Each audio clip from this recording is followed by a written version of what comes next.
हमें पता है कि जनाब 2024 जो साल था वो है जनाब इलेक्शंस का साल। आपने देखा कि इलेक्शंस अगर देखा जाए तो हमारे मुल्क में भी हुए इलेक्शंस और यूके में भी हुए इलेक्शंस और पूरी दुनिया के अंदर जो बड़े बड़े ममालिक हैं वहाँ सब जगह पर इलेक्शंस हुए हुए और अभी जो लेटेस्ट इलेक्शंस हुए हैं वो हुए हैं यूनाइटेड स्टेट्स ऑफ अमेरिका में, जो कि एक सुपर पावर है और उसके इलेक्शन से पूरी दुनिया पर बहुत ज़्यादा इम्पैक्ट होता है। और काफ़ी दिनों से जो है इस बारे में डिबेट्स भी चल रही थी और बहुत कुछ न्यूज़ के ऊपर दिखाया भी जा रहा था। और आप तमाम लोगों को जैसा कि पता ही है कि डोनाल्ड ट्रंप इलेक्ट हुए हैं और बहुत बड़े मार्जिन से इलेक्ट हुए हैं। तकरीबन 50% से ज़्यादा उन्होंने वोट्स लिए हैं। उनके अगेंस्ट कमला हैरिस, वो बेसिकली जो बाइडेन के दस्तबरदार हो जाने के बाद वो आई थी, उनको नॉमिनेट किया गया था, लेकिन ट्रंप को नहीं हरा सकी। और ये हिस्ट्री में पहली बार हुआ है कि सेकंड टर्म के लिए कोई प्रेसिडेंट जो है वो किसी एक इलेक्शंस को हारने के बाद उनकी पार्टी की तरफ से नॉमिनेट किया गया हो और वो जीता हो। तो आज हम बात करने वाले हैं इसी पूरी सिचुएशन के ऊपर कि डोनाल्ड ट्रंप की इस इलेक्शंस को जीतने के बाद पूरी दुनिया के अंदर इसके क्या इम्पैक्ट होंगे। उनके सामने बहुत सारे चैलेंजेस हैं, क्योंकि जिस तरह की कैंपेन वो करके आए हैं वो बिल्कुल एक एंटी वॉर नैरेटिव लेकर आए हैं, पीस का एक नैरेटिव लेकर आए हैं, बिजनेस को वो फ्लरिश करना चाहते हैं और जो उनकी मुल्क के अंदर जो तारकीन वतन और दूसरे मामलात हैं उसका नैरेटिव वो लेकर आए हैं। तो वो देखना ये होगा कि किस हद तक वो इसके अंदर कामयाब होते हैं। क्या ट्रम्प जो है वो यूक्रेन और रशिया के जंग के मामला को हल कर पाएंगे? क्या ट्रम्प जो है, सबसे बड़ा चैलेंज मेरे ख्याल में यही होगा उनके लिए कि वो फ़लस्तीन और इसराइल के दरमियान जो मामला चल रहे हैं, जो इसराइल की जो वहाँ पर जारहियत जो चल रही है, क्या उसको बंद करवा पाएंगे? अगर हम अपने मुल्क की बात करें तो अनफॉर्चुनेटली एक दूसरे मुल्क की वजह से हमारे यहाँ भी बहुत ज़्यादा इम्पैक्ट होता है, जो कि होना नहीं चाहिए। तो हमने इस बारे में बात भी की थी और सलमान भाई भी इस बारे में गुफ्तगू कर चुके हैं। तो अब मैं सलमान भाई के सामने ये बात छोड़े जा रहा हूँ कि सलमान भाई, जो सेकंड टर्म है डोनाल्ड ट्रंप का, इसका क्या आप नताइज जो देख रहे हैं, क्योंकि इलेक्शन हो चुका है और आप इसके ऊपर अब खुलकर बात कर सकते हैं और पूरी दुनिया के हवाले से तो आप बात कीजिएगा ही, लेकिन आपसे गुजारिश ये होगी कि पाकिस्तान के मुतालिक स्पेशली ज़रूर बात कीजिएगा, क्योंकि जिस तरह के मामला पाकिस्तान में चल रहे हैं, पॉलिटिकल जो सिनेरियो चल रहा है उसके ऊपर क्या ये हर तरफ से बाज़गश्त हो रही है कि जनाब डोनाल्ड ट्रंप का बहुत ज़्यादा इम्पैक्ट होगा। जी। जैसा कि आपने कहा कि बहुत ही इंपॉर्टेंट इलेक्शन थे और ये तकरीबन पूरा साल ही दुनिया भर में इलेक्शंस हो रहे थे और हमने ये कहा था आपको कि ये एक प्रोग्राम भी हमने किया था बल्कि कि ये पूरा साल बड़ी इंपॉर्टेंट इलेक्शंस का है। लेकिन उसमें जो सबसे आखिरी इलेक्शन हुए हैं, जो सबसे इंपॉर्टेंट आखिरी इलेक्शन है, वो अमेरिका का था। और यूनाइटेड स्टेट्स में आपको पता है कि दोबारा से डोनाल्ड ट्रंप आ गए हैं और डोनाल्ड ट्रंप का जो आना है, उनके ऊपर जो है केसेस हुए, उनको भी एक पैरेलल आप मेड कर सकते हैं जो पाकिस्तान में हो रहा है और जो यूएस में हुआ, तो उन पे भी केसेस बनाए गए, लेकिन उन्होंने सबको फेस किया। लेकिन जो एक डिसाइसिव फैक्टर था, वो ज़रा मैं जल्दी से बोलता हुआ चलूँ, वो ये है कि चूँकि वहाँ पे अदालतें उस तरीके से जो है वो काम नहीं कर रही जिस तरह पाकिस्तान में काम कर रही थी, तो वहाँ पर उसको उनको रिलीफ मिल गया और वो प्रेसिडेंट बन के भी आ गए। और प्रेसिडेंट बन के ऐसे आए हैं कि वो बहुत ज़्यादा पावरफुल बन के आए हैं। 270 सीटें चाहिए थी इलेक्शन में, जो इलेक्टोरल वोट है इनका, और इनको उसके बजाय 270 के बजाय इनको वो तकरीबन मिल गई हैं 312 के करीब। तो ये तो मेरे ख्याल में 42 सीटें ऊपर लेके आ गए हैं जो इलेक्टोरल वोटर की जो सीटें थी। तो इलेक्टोरल वोट की जो जो 42 वोट ऊपर लेके आए हैं, तो आप समझें कि सेनेट में भी उस हिसाब से इनकी रिप्रेजेंटेशन होगी आगे। और तो रिपब्लिकन्स के लिए तो ये जो है वो बड़ी ज़बरदस्त सिचुएशन बना के आए हैं। और कोई कैंडिडेट रिपब्लिकन पार्टी में उनके टक्कर का ऐसा था ही नहीं। उन्होंने प्राइमरीज में डिबेट ही नहीं की उनसे, मतलब अपने जो बाकी जो हलीफ थे, इंट्रा पार्टी की बात कर रहा हूँ मैं, क्योंकि सबको पता था कि इनके मुकाबले में वो टिकने वाला नहीं है। एक तो वो हो गया। बाकी डेमोक्रेटिक पार्टी का जो आपको बताया कि जो कैमला हैरिस थी वो बहुत वीक कैंडिडेट थी, सबको पता था ये बात। उनके पीछे सारी जो पावर थी वो इंटरेस्ट ग्रुप्स थे, और डेमोक्रेटिक पार्टी की अपनी जो पावर थी वो थी सारी, उसके हिसाब से वो यहाँ तक भी पहुँच पाई हैं। वरना मैं सही बात बताऊँ आपको, अगर वो इंडिपेंडेंट लड़ रही होती तो शायद उनका कोई हाल नहीं होता। ये सबको पता ये बात। वो बहुत ही इंडिविजुअली एक वीक कैंडिडेट थी, उनके पास कोई एजेंडा था नहीं। कई दफ़ा वो टेलीप्रॉम्प्टर से पढ़ते हुए पकड़ी गई, टेलीप्रॉम्प्टर जो है वो एकदम रुक गया और वो डिबेट नहीं कर सकी। अमेरिकन माशरे में ये जो ऑप्टिक्स होते हैं ना अहमद, ये बहुत ही इंपॉर्टेंट है। अमेरिकन माशरे में जो लीडरशिप का जो जो स्केल है ना, उसमें आपको ये देखते हैं कि आप एग्रेसिव कितने हो, आपके अंदर जो है वो कम्युनिकेशन की एबिलिटी कितनी है, और जो ये जो एग्रेसिवनेस उनकी लीडरशिप में ना, ये उनका मेन ट्रेड है। और अगर आप नहीं हो तो वो आपको रेट ही नहीं करते कहीं। तो वो कई दफ़ा टेलीप्रॉम्प्टर से जो है वो पढ़ते हुए जो है वो पकड़ी गई, इसलिए कि टेलीप्रॉम्प्टर रुक गया, तो वो बिल्कुल पॉज हो गई एकदम। और अमेरिकन अवाम के सामने ये बिल्कुल भी जो है इंतहाई नेगेटिव साइन होते हैं कि ये आपके अंदर तो इतना भी नहीं है कि आप 1 मिनट और मजीद बोल सकते हैं अगर आप टेलीप्रॉम्प्टर रुक जाए।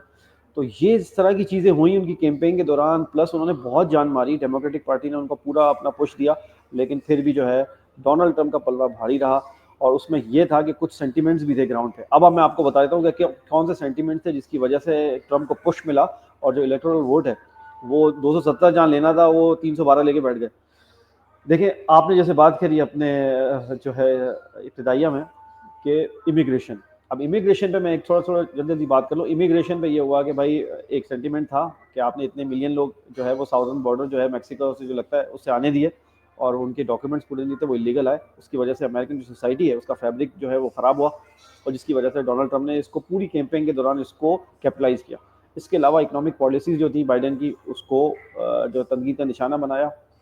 दूसरी बात यह है कि जब आप आगे चलेंगे तो आपको पता है कि जो बाकी जो लिबरल पॉलिसीज़ थी डेमोक्रेटिक पार्टी की, जैसे एलजीबीटी, प्रो एलजीबीटी क्यू होना, और इसके बाद अबॉर्शन का जो केस था उस पर बड़े सेंटीमेंट्स थे लोगों के।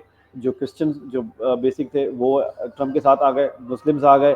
और जो डेमोक्रेटिक पार्टी ने गाज़ा के मामले पे किया है उसकी वजह से जो मिशिगन में खासतौर पे जो जो स्विंग स्टेट थी, वो मुस्लिम वोट भी है, वो भी अब ट्रंप की तरफ आ गया। तो ये बहुत सारे छोटे छोटे माइक्रो फैक्टर्स अगर आप काउंट करें तो ट्रंप की जो विनिंग का जो है सबब बने। इसके अलावा उसकी अपनी करिस्मेटिक पर्सनैलिटी है, आप उससे एग्री करें या डिसएग्री करें, रिगार्डलेस ऑफ दैट उसकी एक अपनी करिस्मेटिक पर्सनैलिटी है। और जो अमेरिकन को मैं जैसे आपको बोल रहा हूँ, फिर सोने पे सुहागा ये हुआ कि उस पर असैसिनेशन अटेम्प्ट भी हो गई। तो वो जो साइंस है ना, वो जो फिस्ट दिखा रहा है और उसके कान से खून निकल रहा है और वो फिस्ट दिखा रहा है, वो सिंबॉलिक बन गई। और अमेरिकन माशरा में आपको पता है कि सिविल वॉर से वो गुजरे हैं, और इस तरह की उनका एक बैकग्राउंड है, आपको समझना पड़ेगा पहले। तो वो उस परव्यू में अगर आप देखेंगे तो वो उनका बनता ही था। जैसे कहते हैं ना सिंपैथी वोट बढ़ गया, सिंपैथी वोट भी पड़ा यार, उस पर असैसिनेशन अटेम्प्ट हो गई, और बंदा जो है चले जाएगी, मतलब नीचे झुका रहा है, वो ऊपर आके उसने फिस्ट हिलाई और बताया खून निकल रहा है उसका। ये सब ऑप्टिक्स जो है ना वो ऐड हो गए, तो उसके ऊपर ये सब वजह बनी ट्रंप को दोबारा से लाने के लिए। अब आ जाए दुनिया का इम्पैक्ट जो आपने सवाल किया। देखिए, अब मैं ज़रा से आता हूँ नॉर्थ अमेरिका की तरफ। पहले तो नॉर्थ अमेरिका को डील कर लेते हैं, जिसमें कनाडा आता है, और नीचे जो है अमेरिकाज की अगर आप बात करें तो अमेरिका की बेसिकली यूनाइटेड स्टेट्स ने ये ट्रम्प हाईजैक कर लिए। बेसिकली अमेरिका जब आप बात करते हैं तो उसमें पूरा आता है अमेरिका, यानी साउथ अमेरिका भी शामिल है, लेकिन क्योंकि यूनाइटेड स्टेट्स ने ये टर्म ही हाईजैक कर लिया पॉलिटिकली, तो हम अमेरिका जब बोलते हैं तो लोग बोलते हैं कि अमेरिका का मतलब यूनाइटेड स्टेट्स ऑफ अमेरिका ही होगा। तो बेसिकली साउथ अमेरिका पर इसका क्या इम्पैक्ट है, और कनाडा में देखा, कनाडा से उनकी बड़ी फ्रेंडली टाइज है, आपको पता है, उसमें कोई ज़्यादा फर्क आने वाला नहीं है। साउथ अमेरिका पर अलबत्ता ये है कि अमेरिकन जो पॉलिटिकल इंटरवेंशन है वो बहुत हमेशा होती रही है, तो वो मेरे ख्याल में समहाउ रुक जाएगी ट्रम्प के आने के बाद। अब मैं आपको ज़रा बताता चलूँ, अब आ जाए हम यूरोप की तरफ।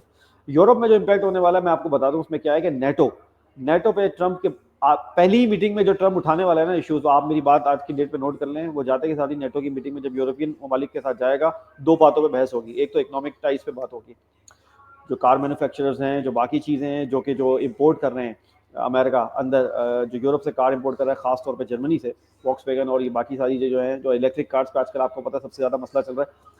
तो ये जो होगा उस पर वो टैरिफ लगाने वाला है, और उनको इतनी आसानी से आज़ादाना एक्सेस अपनी मंडियों तक नहीं देगा, एक बात। दूसरी बात जो वो नेटो को करेगा जाके, और मैं इसको यूक्रेन के उससे भी जोड़ता हूँ जो कि आपने बात की है, उसमें ये होगा कि नेटो को वो बोलेगा कि अपना फेयर शेयर पे करो, क्योंकि जो अमेरिकन बेसिस है यूरोप में, जो यूरोप को सेफगार्ड करने के लिए उन्होंने बनाई हुई है सेकेंड वर्ल्ड वॉर के बाद से और अभी तक चली आ रही है, वो कहेगा कि आप जो है वो उसको भाई फाइनेंस करो, मैं अपना शेयर कम करूंगा, आपको शेयर बढ़ाना पड़ेगा। वो इससे पहले पहली टर्म में भी ये बात करता आया था, लेकिन ये अनफिनिश एजेंडा रह गया। यूक्रेन वाली बात पे ज़ेलेंस्की को बड़ी जो है वो डिसअपॉइंटमेंट होने वाली है। आई थिंक उसको रियलाइज़ हो चुका है ऑलरेडी कि जो उसकी फंडिंग चल रही थी डेमोक्रेटिक पार्टी के दौर में, बाइडेन के दौर में, वो फंडिंग रुकने जा रही है। और मैं आपको बिल्कुल आजकल की बात बता रहा हूँ कि जो ज़ेलेंस्की से बात हुई है ट्रम्प की, उसमें इलॉन मस्क भी उस बोल रहे हैं कि उस कॉल में थे। तो ये बात जो चीज़ चल रही है, इसमें जो फंडिंग हो रही थी डायरेक्टली यूक्रेन को, जो बिलियंस ऑफ डॉलर दिए जा रहे थे, वो आपको रुकते हुए नजर आने शुरू हो जाएंगे अभी। यूरोप पे अब आप आ जाएं, मैं इसको एक और बात करता हूं कि ब्रिक्स कंट्रीज पे अब आप आ जाएं थोड़ा सा और आगे एशिया की तरफ, जिसमें इंडिया आ गया, चाइना आ गया और रशिया आ गया, ये वाला जो एरिया, जो ब्रिक्स ममालिक हैं, और तेजी से अपना एजेंडा आपको पता है परसू कर रहे थे, डी डॉलराइजेशन कर रहे थे। अमेरिका की जो हेजेमनी है, जो मॉनेटरी हेजेमनी है, जिसमें डॉलर डोमिनेट करता था, पेट्रो डॉलर, उसको उन्होंने चैलेंज किया बाइडेन के दौर में, बहुत तेजी से एस्केलेट किया इस पूरे को। वो जो एस्केलेशन आ गई थी वो आपको अब स्लो होती हुई नजर आएगी, क्योंकि ट्रम्प ने अपनी कैंपेन के दौरान एक बात कर दी है कि जो ममालिक ब्रिक्स कंट्री के साथ ताउन करेंगे और डी डॉलराइजेशन का पार्ट बनेंगे, यानी अमेरिका के डॉलर को as a reserve currency dump करेंगे, मैं उनके ऊपर 100% टैरिफ लगाऊंगा। अब 100% टैरिफ का मतलब ये है कि अब वो अमेरिका को जो एक्सपोर्ट करते थे, अगर अब वो एक्सपोर्ट करेंगे तो उसके ऊपर 100% टैरिफ लगेगा, यानी 100 की चीज़ 200 की हो जाएगी, जो कि अमेरिकन मंडियों में महंगी हो जाएगी रिलेटिवली। और बाकी जो जो ममालिक है जो अमेरिका को सर्व कर रहे होंगे, जो पेट्रो डॉलर यूज़ कर रहे होंगे, जो अमेरिकन डॉलर को as a reserve currency use कर रहे होंगे, उनकी जो गुड्स हैं वो चीपर हो जाएंगी रिलेटिवली। तो ये आपके बात समझ में आ गई कि इतनी आसानी से ये डी डॉलराइजेशन का जो ये ख्वाब था ये भी अब स्लो होता हुआ आपको नजर आएगा। और अच्छी न्यूज़ आपको एक दे दूँ मैं आपको, तो जो हमारा पड़ोसी मुल्क है इंडिया, ये जो फैंस के दोनों तरफ जो है खेलता था, वो भी किसी हद तक आपको एक्सपोज होता हुआ नजर आएगा। ये आप मेरी बात नोट कर लें, ये मैं आपको वो बात बता रहा हूँ कि अभी कोई बात नहीं कर रहा इस बारे में। और ट्रम्प जो है वो इनके ब्लफ जो है वो कॉल करने वाला है। तो ये ब्लफ जो है वो कॉल करने वाला है। और आपको पता है अगर आप ब्रिक्स के मेंबर हो और डी डॉलराइजेशन का पार्ट हो और डॉलर को as a reserve currency dump कर रहे हो और लोकल करेंसी में ट्रेड कर रहे हो, तो भाई उसके कॉन्सिक्वेंसेज है। Here is the consequences. और आपको पता है इंडिया की जो एक्सपोर्ट्स हैं वो यूनाइटेड स्टेट्स को बहुत ज़्यादा है, चाहे वो आईटी की हो, चाहे वो गुड्स एंड सर्विसेज दूसरी हो, बहुत ज़्यादा है। तो अगर इस पे वो अपनी बात पे पूरा उतरा जो कैंपेन के दौरान वो बोल रहा है, तो बहुत प्रॉब्लम होने वाली है। खासतौर पे किसी को नहीं, रशिया की कोई इतनी खास एक्सपोर्ट नहीं है, चाइना को प्रॉब्लम होगा। लेकिन चाइना क्या है आपको पता है, वो चाइना की सिर्फ एक्सपोर्ट नहीं है, चाइना फिर इम्पोर्ट भी करता है अमेरिका से, ठीक है ना। और इलॉन मस्क का फैक्टर मत भूलें। इलॉन मस्क का फैक्टर इसलिए इंपॉर्टेंट है कि इलॉन मस्क ने बहुत हैवी इन्वेस्टमेंट की हुई है चाइना में भी, ठीक है जी। तो वो फिर किस तरीके से वो किसी हद तक चाइना वाले मामले में निगोशिएट हो जाएगा, लेकिन इंडिया के मामले में आप देखेंगे कि इंडिया को अब कोई डिसाइसिव एक्शन करके दिखाना पड़ेगा, क्योंकि रशिया भी जो है वो स्केप्टिकल हो गया इंडिया के बारे में, कि वो बोला यार एक मिनट, आप कहाँ पर हो, आप इधर हो इधर हो।